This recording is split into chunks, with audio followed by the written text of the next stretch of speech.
Today we turn to Bavaria and look into SpVgg Greuther Fürth, a team who enjoyed a slew of early success before losing momentum with the establishment of the Bundesliga in the 1960s.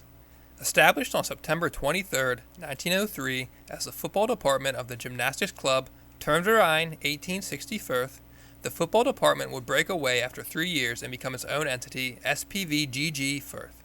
Building their own ground in 1910, the Sportpark Raunhof was the largest stadium in Germany at the time. Despite being one of the smallest stadiums in the Bundesliga today, Greuther Fürth still calls the Sportpark Raunhof home. By 1914, Fürth was the largest sport club in Germany, with over 3,000 members. That same year, they went on to win their first German championship, defeating defending champions VfB Leipzig 3-2 in a 154-minute marathon match, the longest completed match in German history. Nicknamed the Cloverleaves, or Kleeblätter in German, the club's logo of a shamrock was inspired by the town crest. Fürth continued to field strong sides in the 20s and 30s, winning 2 more German titles in 1926 and 1929. From early on, they were embattled in a fierce rivalry known as the Franken Derby with neighbors FC Nuremberg. In fact, both sides were so strong that the entire 1924 German national team was solely comprised of players from these two squads. The team saw limited success during the Third Reich. However, they were a consistent First Division team in the post-war years. They sent Karl May and Herbert Erhardt to the 1954 World Cup, where the West German side completed the miracle of Bern when they upset the tournament favorite Hungary 3-2. However, back home, Fürth did not qualify to compete in the 1963 inaugural season of the Bundesliga, and they would go on to play in the second, third, and fourth divisions for the following decades.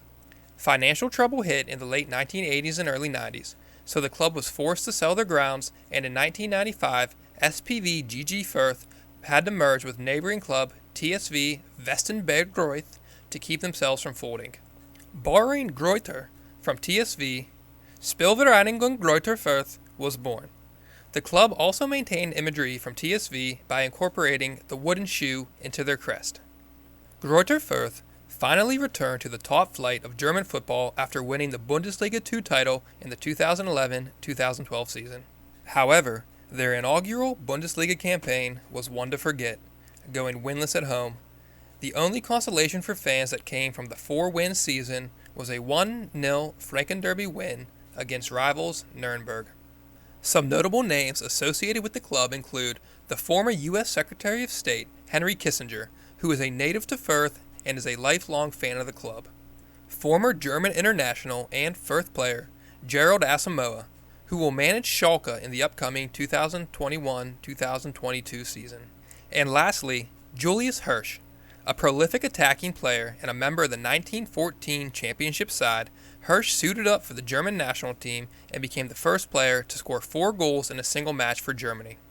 A decorated First World War veteran, Julius Hirsch was a victim of the same country whose uniform he wore on the pitch and on the battlefield. As a Jewish German citizen, he was killed at Auschwitz at an unknown date in the early 1940s. The legacy of Julius Hirsch is preserved by an award sponsored by the German Football Association. It is awarded to those who stand up for freedom, tolerance, and humanity. In 2021, Greuther Fürth did not need any lucky clovers to return to the top flight, securing instant promotion with a second-place finish in Bundesliga 2. This time around, they no doubt expect to have better results than their first foray into the Bundesliga, and I hope that you can support them throughout their sophomore run. Visit their website, linked below, to check out news on the team, fan shop, and learn more about the club. I'll see you next time. Until then, cheers.